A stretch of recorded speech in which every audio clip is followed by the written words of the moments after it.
Assalamualaikum warahmatullahi wabarakatuh. Pemirsa dimanapun saja Anda berada, selamat berjumpa kembali dengan channel YouTube Insan Dongeng. Pada malam ini saya Bang Elgi akan melanjutkan dongeng klasik layar terkembang bagian ke-18 karya Sultan Takhdir Alisah Bana. Selamat mendengarkan. Tidak, saya tiada boleh mendurhaka demikian terhadap kepada asas dan pendirian saya sendiri. Malu saya melihat teman saya seperjuangan. Malu saya melihat diri saya sendiri. Apa boleh buat, jalan yang sulit ini sudah saya pilih dari semula, dan saya tiada boleh menyimpang lagi, meski kemana sekalipun saya dibawanya. Dan lagi pula Supomo, saya tiada layak mempermain-mainkan cintamu yang sesuci dan semulia itu. Saya tiada boleh menipumu, sebab engkau dengan cintamu yang seindah dan semulia itu berhak akan bahagia yang sepenuh-penuhnya. Tetapi yang tiada dapat saya berikan bagimu teruntuk orang lain yang sudah membalas kelapangan hatimu yang pengasih dan penyayang itu.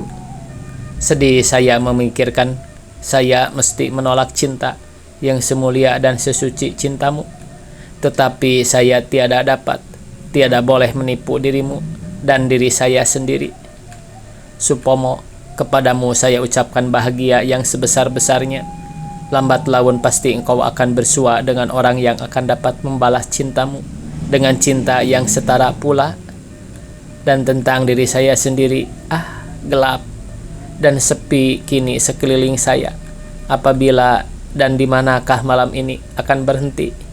Saya tiada membuat cita-cita dan angan-angan. Tetapi meski bagaimana sekalipun ngeri dan sedihnya, bunyi jiwa saya meratap dalam kegelapan dan kesepian ini. Satu pasal tetap dan pasti bagi saya. Biarlah sepi dan gelap, tidak berharapan serupa ini selama-lamanya daripada menipu diri saya, mendurhaka kepada asa saya, dan mempermainkan engkau. Supomo, berbahagialah engkau, dan terhadap kepadamu saya senantiasa akan menjadi saudaramu yang sanggup membantumu dengan hati yang tulus dan rela. Salam, Tuti. Sekarang pemirsa, Maria sudah 2 hari tinggal di CBZ atau kependekan dari Central Burgerlijk Ziekenhuis bahasa Belanda, sama dengan rumah sakit umum pusat kalau sekarang. Penyakit malarianya terang ditambah oleh penyakit batuk darah yang tiba-tiba memecah keluar. Dalam 2 hari itu dokter yang merawatnya mendapat keyakinan bahwa yang sebaik-baiknya bagi Maria ialah pergi ke Pacet, ke rumah sakit TBC bagi perempuan yang terletak di tengah-tengah pegunungan yang sejuk hawanya. Meskipun Wirya Atmaja dan Tuti agak berat hatinya melepaskan Maria, meninggalkan mereka tiada tentu berapa lamanya itu. Tetapi oleh karena tak ada jalan yang lain untuk menyembuhkannya, terpaksalah mereka menurut nasihat dokter. Demikianlah 2 hari sesudah itu mereka bertiga dengan Yusuf pergi mengantarkan Maria ke Pacet. Waktu hendak pulang Wirya Atmaja tiada mengikut. Ia tinggal di rumah Saleh di Sindang Laya, dan setiap hari ia pergi ke Pacet mengulang-ulangi Maria supaya jangan tiba-tiba benar terasa kepadanya kesepiannya terpencil dari segala orang yang dikasihi. Sekembalinya Tuti dari Pacet amat sunyi terasa kepadanya di rumah hanya berdua dengan Juhro. Kehilangan ayahnya dan teristimewa perginya Maria sangat mencanggungkannya, sebab sehari-harian Marialah tempat ia berbicara dan berunding. Sepanjang hari pula suara Marialah yang terdengar di rumahnya. Kalau ia tiada bernyanyi, ia memainkan mesin nyanyi, dan kegelisahannya berjalan dengan pakaiannya yang senantiasa bertukar, membawa gerak dan kegirangan. Sekarang sejak Maria tiada di rumah, insaf ia betapa besar pengaruh adiknya dalam keadaan dan perasaan di rumah selama ini. Tetapi sebaliknya pula oleh karena tak ada temannya bercakap-cakap itu lebih-lebih dari biasa, ia dapat memikirkan keadaan dirinya sendiri dan dengan jalan demikian menetapkan kesetimbangan pendirian dan sikapnya kembali. Dan sesungguhnya Waktu itulah menenang pula gelora hatinya, dan dapatlah ia dengan girang dan senang melihat kepada perjuangan dan percobaan yang baru ditempuhnya. Sekarang ia sudah tahu akan seluk-beluk hatinya, dan meringanlah perasaan yang berat dahulu. Tidak sekali-kali ia menyesal menolak pinangan Supomo itu, malahan kadang-kadang ia mengucapkan syukur. Tiada teralahkan oleh perasaan kehampaan dan kesunyian yang menyelinap ke dalam hatinya dengan tiada setahunnya itu. Sekarang sesudah dapat ia mengaji dirinya sesungguh-sungguhnya, setelah tahu di mana terletak kelemahan dirinya, lebih lapanglah rasanya menghadapi dunia maupun soal-soal dirinya ataupun pekerjaannya. Sebagai perempuan pergerakan, dapatlah dilihatnya sekarang dengan perasaan yang aman dan sentosa. Dan dalam pikiran dan pemandangannya yang hebat yang baru ditempuhnya itu, nyatalah keyakinannya bahwa keduanya tiada usah bertentangan, malahan harus seimbang isi mengisi. Pekerjaannya sebagai perempuan pergerakan tiada usah berlawanan dengan sifat keperempuan yang hendak mencurahkan dan menerima cinta. Tetapi sebaliknya untuk mengecap nikmat bahagia sebagai manusia biasa, tiada usah pula ia melepaskan pekerjaan yang dari sejak di bangku sekolah memenuhi seluruh jiwanya, ataupun melombar sikap dan pendiriannya. Ia akan terus berjuang dan bekerja bagi segala yang terasa dan terpikir kepadanya mulia dan luhur dalam pekerjaannya itu. Akan diberikannya kesempatan untuk tumbuh dan berkembang kepada segala sifatnya sebagai manusia dan sebagai perempuan. Tetapi betapakah harapannya di masa yang akan datang? Kadang-kadang timbul juga perasaan sayu yang kabur dalam hatinya. Tetapi bedanya sekarang perasaan itu telah agak mudah ditindisnya. Ia akan bekerja seberapa tenaganya bagi cita-citanya, dan selanjutnya untungnya lah yang akan menyudahinya. Meskipun Maria tidak ada, Yusuf masih sering juga berulang-ulang ke rumah di pertemuan Gang Hauber dengan Cidengweng itu. Katanya untuk mendengar-dengar kabar dan untuk menemani Tuti supaya jangan kesepian. Tetapi terang pula bahwa sebahagian yang besar seringnya berulang ke rumah yang sepi ditinggalkan kedua penghuninya itu untuk melepaskan kesedihan hatinya sendiri. Pada Tuti dapat ia menghiburkan duka citanya bercerai dengan kekasihnya yang sakit itu. Dan dalam kesedihan mereka bersama berhubung dengan kemalangan yang menimpa Maria itu, dapatlah mereka sama-sama meringankan penderitaan masing-masing. Seringlah mereka berjam-jam bercakap-cakap tentang Maria, tentang penyakitnya, dan tentang harapannya akan sembuh. Mereka mencurahkan perasaan masing-masing, kesepian yang sama-sama diderita, harap dan cemas yang sama-sama dirasa. Kira-kira seminggu sesudah itu kembali pula Wiriatmaja ke Jakarta, meskipun sangat berat hatinya meninggalkan Maria seorang diri di negeri asing itu. Tetapi kewajibannya pula terasa kepadanya mengulangi Tuti yang tinggal seorang diri di rumah. Dapat dilihat pada wajah orang tua itu bahwa sakit Maria itu amat mengusutkan pikirannya. Sebab Maria ialah anaknya yang bungsu yang sejak dari kecil dimanjakannya. Dalam seminggu ia setiap hari berulang ke rumah sakit itu. Keadaan Maria tidak nampak berubah. Ia sekali-kali masih juga memuntahkan darah. Maksudnya ialah akan berulang-ulang juga ke Pacet, seminggu di Jakarta dan seminggu pula di Pacet. Berat penghidupan yang demikian bagi orang tua selama itu sentosa dipelihara oleh kedua anaknya. Bertahun-tahun tiada meninggalkan rumahnya. Sementara itu Tuti dan Yusuf telah sekali pergi ke Pacet pada hari Minggu mengunjungi Maria. Amat ingin hati mereka agak lama tinggal di sana, menggirang-girangkan hati orang yang dikasihinya itu. Libur bulan Desember masih kira-kira 5 minggu lagi, dan meskipun dalam libur Desember itu biasanya amat banyak diadakan orang kongres, tetapi kedua-duanya berjanji akan memakai sebahagian besar daripada waktunya tinggal di Pacet untuk mengulangi Maria setiap hari. Bagi Yusuf hal itu tiada berapa berat, oleh karena kebetulan sebahagian besar dari pekerjaannya untuk perkumpulannya sudah diserahkannya kepada orang lain. Berhubung dengan segera akan selesainya pelajarannya, Tetapi Tuti sudah lebih dahulu memberitahukan kepada pengurus Putri Sedar bahwa sekali ini liburnya tiada dapat diserahkannya sekaliannya kepada perkumpulannya. Sesudah ia mengadakan pidatonya pada kongres di Bandung nanti, ia akan mengundurkan dirinya pergi mengunjungi adiknya yang sakit. Sekalian pekerjaannya diserahkannya kepada teman separtainya yang lain. Sunyi, sepi hari berganti hari. Sudah sebulan lebih Maria di rumah sakit di Pacet. Ada waktunya tiap hari ia bertemu dengan ayahnya yang sedang ada di Sindang Laya. Tetapi ada pula kalanya sampai seminggu tiada dikunjungi orang. Sekali-kali datang orang yang tiada disangka-sangka, kenalan yang hendak mengunjungi salah seorang kerabatnya yang dirawat di rumah sakit itu. Hal itu membawa kegirangan yang tiada disangka-sangka baginya. Sejak dari semula Maria tahu bahwa di antara orang sakit yang banyak itu, ia masuk orang yang berat sakitnya. Kadang-kadang berhari-hari panas badannya, ia batuk-batuk memuntahkan darah. Waktu yang demikian tiadalah ia boleh meninggalkan tempat tidurnya.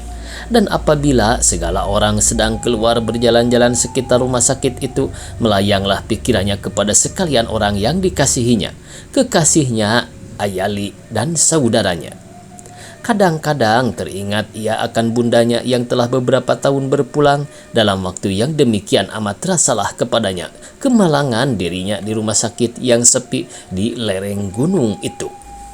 Jika ia masih dapat mengangkatkan dirinya, maka seringlah ia melihat dari jendela kaca keluar ke tamasya pegunungan yang indah di sekitar rumah sakit itu, menghibur-hiburkan hatinya. Sering tiada dapat ia menahan iba hatinya dan menangislah ia terseduh-seduh. Tetapi apabila badannya agak sehat dan ia boleh keluar berjalan-jalan sebagai orang sakit yang lain, maka dirinya selaku hidup kembali. Puaslah ia mengecap nikmat kepermaian daerah di keliling rumah sakit yang payah dicari tandingannya itu. Tiada terasa kepadanya waktu habis apabila ia berjalan-jalan di antara pergurauan kembang-kembang aneka warna yang amat suburnya naik di tanah pegunungan itu. Laksana hidup di surgalah baginya yang suka akan warna dan kepermaian, melancong-lancong di sekitar rumah sakit itu. Segala tempat dekat di situ dikunjunginya, selaku kakinya yang lemah itu tiada tahu penat-penat. Nikmat terasa olehnya pemandangan dari bangku-bangku tempat duduk ke dataran rendah. Nikmat terasa kepadanya mengenengadah ke atas melihat ke puncak gunung yang bersembunyi di balik awan. Dan kemana sekalipun ia memandang, di segala penjuru nampak kepadanya kegirangan hidup yang mesra di atas tanah yang mewah, membagikan kekayaannya kepada dunia. Tetapi biasanya apabila ia kembali ke tempat tidurnya sesudah ia berjalan-jalan demikian, maka tiada terkata-katalah letih badannya. Bukan sekali dua, sesudah itu naik panas badannya dan ia batuk-batuk pula, sebab ia terlampau banyak memakai tenaganya yang tiada seberapa. Maka berhari-hari pula ia tiada diperkenankan berjalan-jalan. Pada suatu pagi amat permainya matahari pagi bersinar di lereng gunung gede. Sekalian orang sakit telah keluar, hanya tinggal beberapa orang saja lagi yang tiada boleh berjalan. Maria dari kemarin berharap-harap akan boleh pergi melancong pula, sebab telah beberapa hari badannya tiada panas lagi. Tetapi kebetulan ketika panasnya pagi-pagi tadi diukur, ternyata 7-8 strip lebih dari biasa. Oleh karena telah sering terjadi, penyakitnya bangkit kembali. Sesudah ia berjalan-jalan, maka pagi-pagi itu ia dilarang meninggalkan rumah sakit pergi melancong. Larangan itu amatlah mengecewakan hati Maria. Demikianlah setelah orang keluar sekaliannya, tegaklah ia dari tempat tidurnya dan dibawanya kursinya ke dekat jendela. Dari balik kaca yang jernih melayanglah pemandangannya keluar. Matahari pagi menyinari lereng gunung yang hijau. Di antara pohon-pohon yang seperti kekuning-kuningan daun-daunnya berjalan orang-orang sakit. Berkawan-kawan girang gembira rupanya bersendak gurau. Sampai-sampai jauh dari rumah sakit itu mereka melancong. Alangkah nikmatnya dapat berjalan-jalan seperti itu. Maria memandangkan matanya ke kebun bunga di hadapan jendela. Permai benar rupanya naik kembang dahlia pagi-pagi ini. Merah, putih, ungu, dan kuning. Besar-besar bersorak-sorak di dalam cahaya matahari. Kembang mawar merah dan putih yang tebal bersusun-susun angkuh memandang kepadanya. Jarang ia nampak kembang yang sesubur itu tumbuhnya di dalam kebun. Dan alangkah mesranya memancar kemerahan kembang gerbega yang indah tersusun dalam petak-petak yang amat baik jagaannya. Selaku berebut-rebut puspa pelbagai warna itu mengojahnya, mengajak keluar bersenda gurau di dunia yang riang. Dalam gemas melihat kesukaan alam sekelilingnya itu, bertambah mendalam terasa kepada Maria kemalangan dirinya, terkurung tiada dapat melepaskan keinginannya bermain-main keluar. Maka tiada dapatlah ia menahan hatinya mencurahkan perasaannya kepada kekasihnya. Lalu diambilnya kertas dan duduklah ia di hadapan meja menulis surat kepada Yusuf.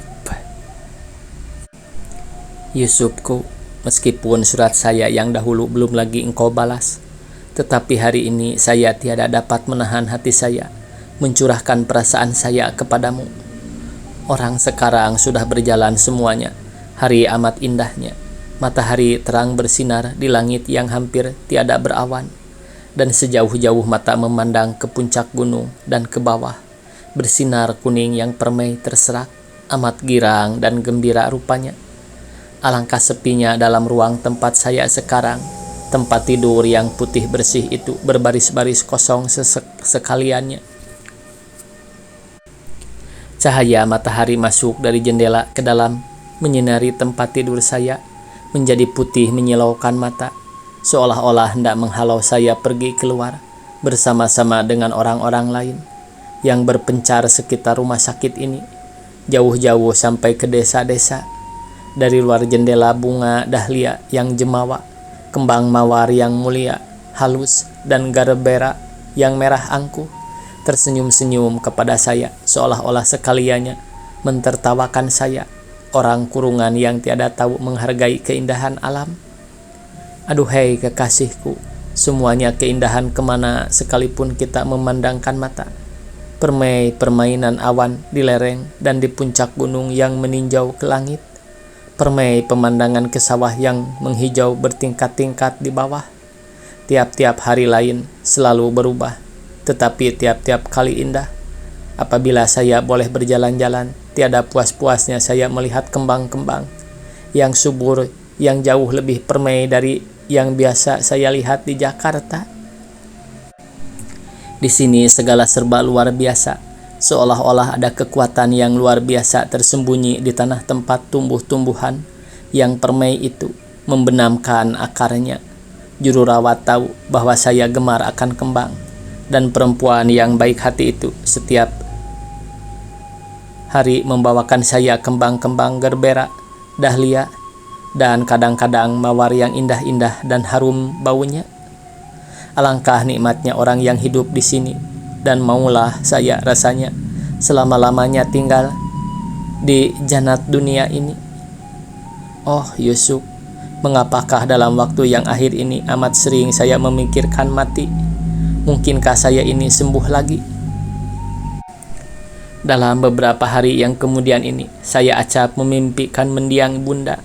Ngeri saya mengenangkan bahwa penyakit serupa saya inilah yang membawa mautnya dahulu. Ada saya mendengar kata orang bahwa seseorang yang sering memimpikan orang yang sudah mati dipanggil oleh orang yang telah meninggal itu. Dan kalau tiada boleh tidak, saya akan mati oleh penyakit ini.